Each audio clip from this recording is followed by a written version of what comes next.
Friends and colleagues,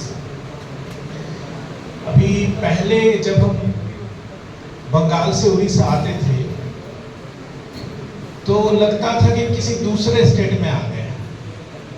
अब नहीं लगता, क्योंकि हमारी सीएम जो है वो बंगाल में ही पूरी खोल दी है।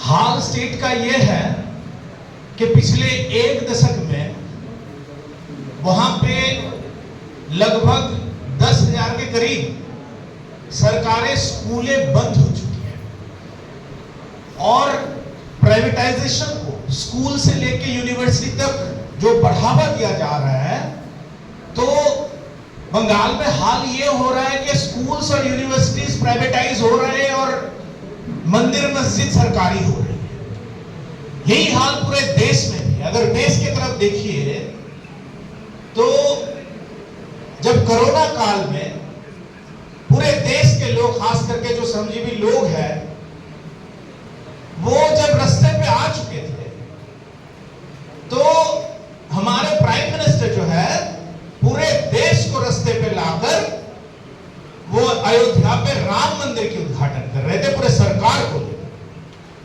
कॉन्स्टिट्यूशन के संविधान को कहां लेके गए हैं ये सरकार, इसी एक चीज से आप समझ सकते हैं। दूसरी जो बात बहुत बार बोली गई है कि उसी कोरोना टाइम पूरे संसद को अंधकार में रखे, कहीं भी डिस्कशन नहीं होगी। स्टेट में, पूरे देश की जो स्टेट्स की असेंबलीज है, वहां पे कोई आलोचना नहीं होगी। एमपी को पूरे देश के ऊपर धोखा जाता है।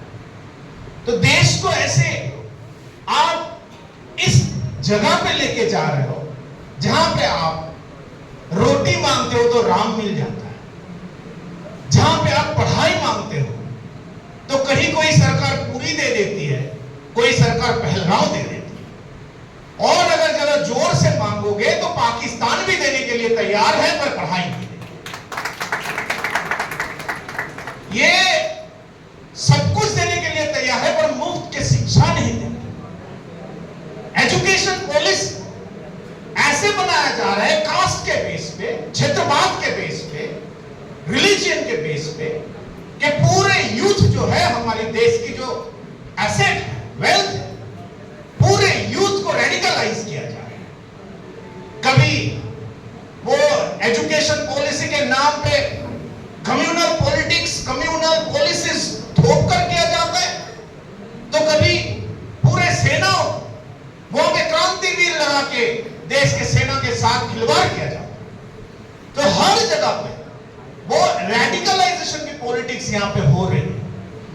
और इस तरह से अब किसी भी सरकार को देखिएगा पिछले कुछ सालों में, खास करके हमारी सेंट्रल गवर्नमेंट जो है, इनकी जो नीयत है वो पूरा साफ है कि this, yes I am completing in now, so they have a fixed agenda and they are trying to, as other speakers have already pointed out, centralize, corporatize, commercialize, and most importantly communalize the entire education system, which is going to ruin, spoil the basic funda of our nation.